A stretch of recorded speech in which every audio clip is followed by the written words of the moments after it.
hala. Mag-harvest na naman tayo ulit, mga ka-rooftop. Ayan. Kailangan natin silang diligan ulit. Natutuyo na. Kakabalik lang natin. Wow, alhamdulillah. Thank you.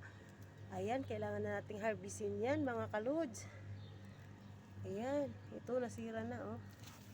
Tsaka yan. Ang daming biyaya, guys. At saka namulaklak na naman sila. Tingnan mo itong ano. Aba, una pa talaga ako nakapag-benepisyo dito. Ayan. Sana all. At saka ito, naglilinis po tayo. Nililinis ko po dito yung taas. Tsaka yan, nililinis ko. Lalagay natin itong ano.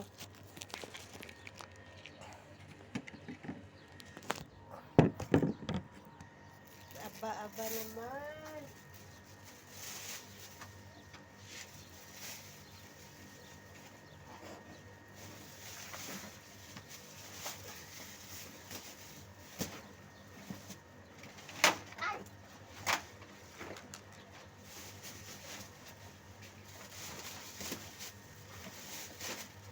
Masakit po yung paa natin. Pero, pa-check up po tayo kahapon.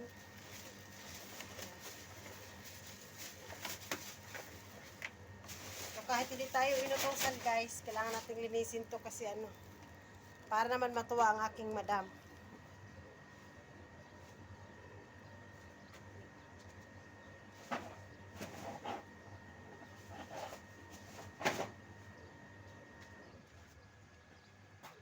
Ouch! So, bago tayo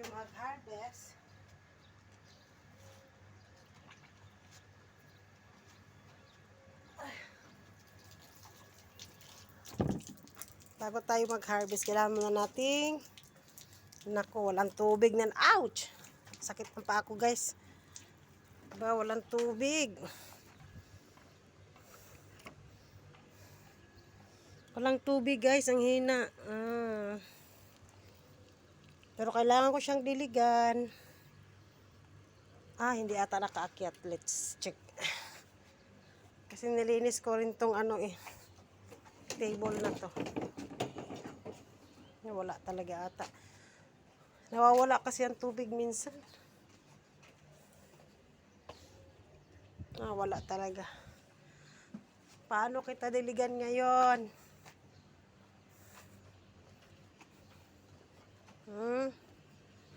Mamaya na lang. Papatayin ko muna, guys.